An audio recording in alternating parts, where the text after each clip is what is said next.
Welcome back to MATHdali channel. Today, another interesting topic we are going to discuss. We will deal with the basic concepts and terms in geometry.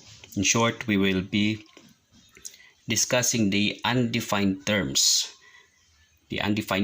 in geometry. In any mathematical system, definitions are important.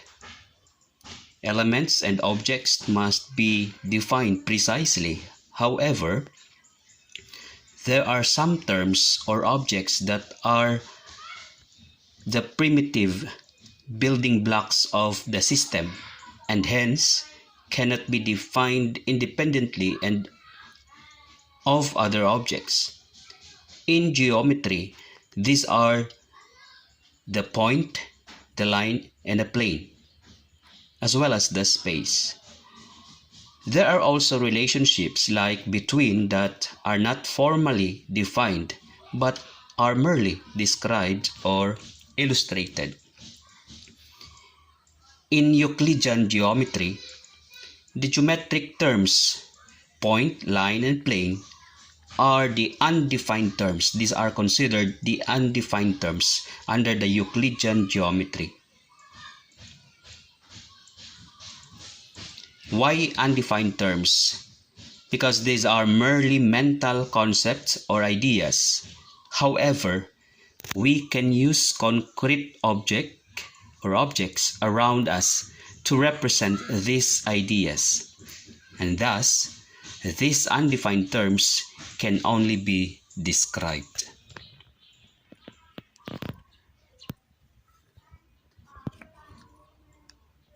So what are these undefined terms? What definition can we give to these undefined terms? Like, for example, a point. So what is a point?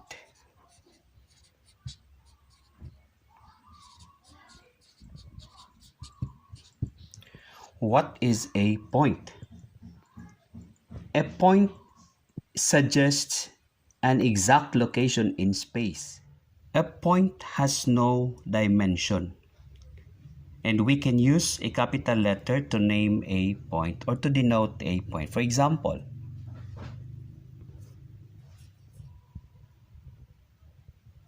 we have point B here. So we name this point as point B.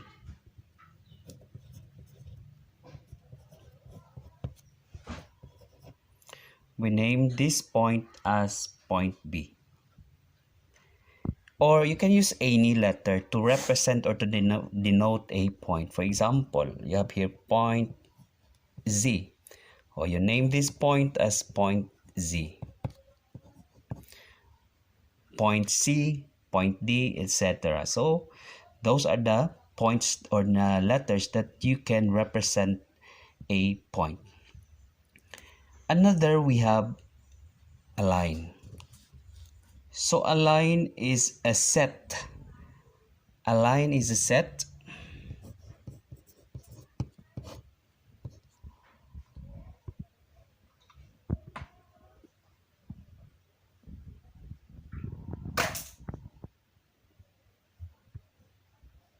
A line is a set.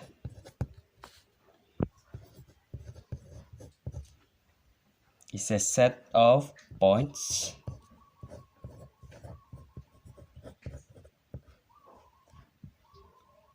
arranged in a row.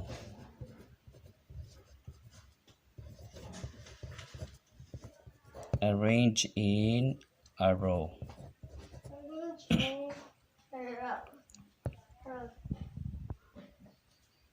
A line is extended endlessly in both directions. It is also a one-dimensional figure, and of course 2 points determine a line, and that is 2 distinct points that are contained by exactly one line. So we use a lowercase letter or any 2 points on the line to name the line. For example, I'm going to draw a line here.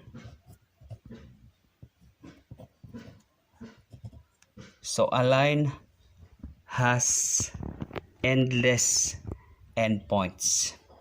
So when we say endless, there is no end. For example, we have 2 points here, A and B.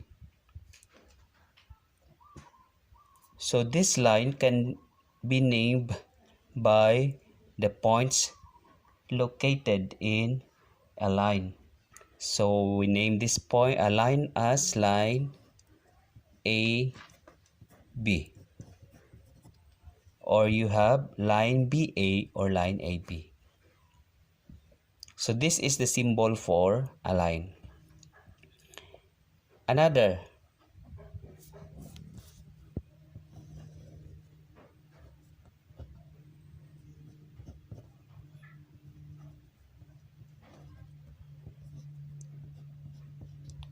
So we have line CF.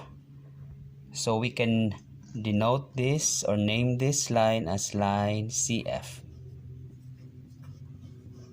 or line FC. How about if you have here small letter or lowercase letter?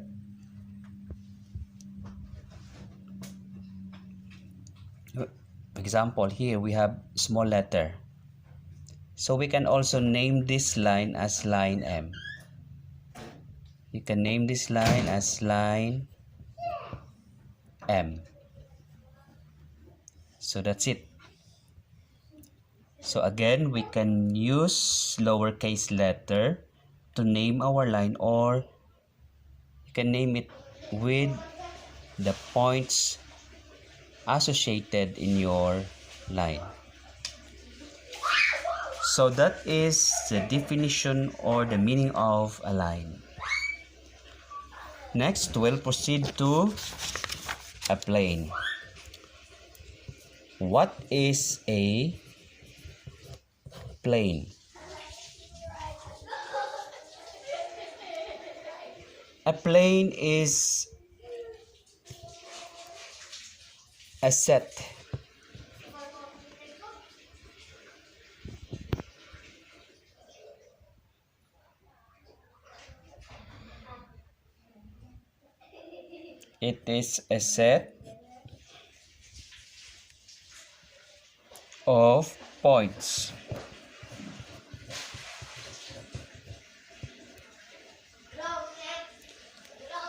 of points in an endless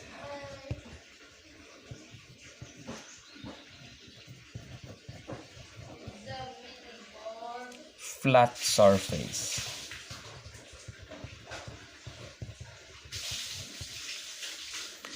Again, a plane is a set of points in an endless flat surface. So if we are going to illustrate a plane looks like this.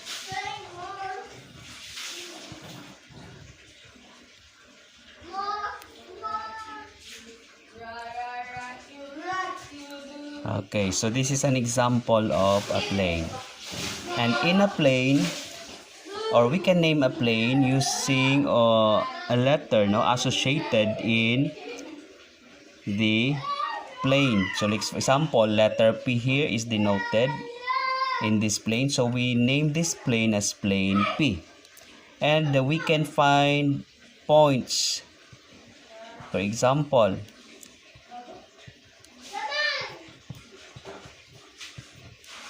okay, so in plane P, we can find points like point A, point B, point C.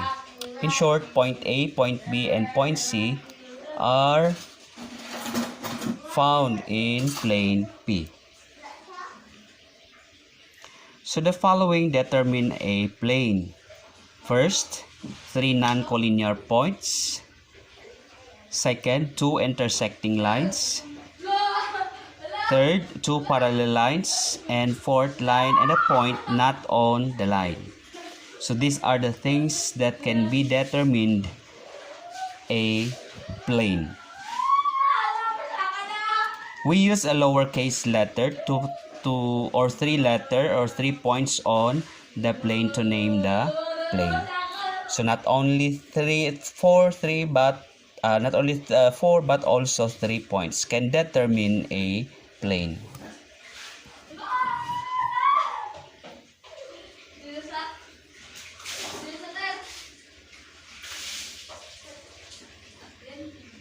So we can name this plane again as plane P, or you can name this as plane ABC. So that's it.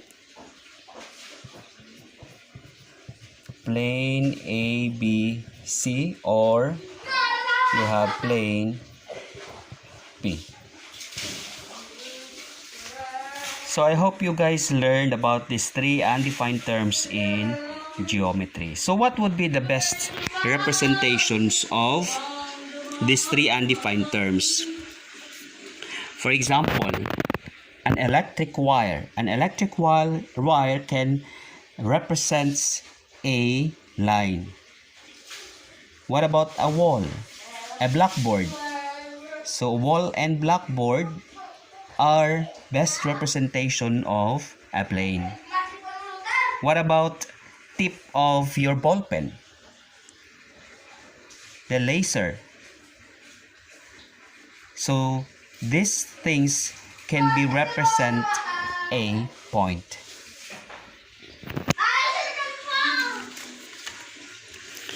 So I hope you guys learned about this, and next time we will discuss, or we will take another lesson related to these 3 undefined terms. So thank you for watching, and I hope you guys learned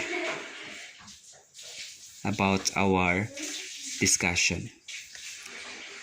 So thank you, and God bless.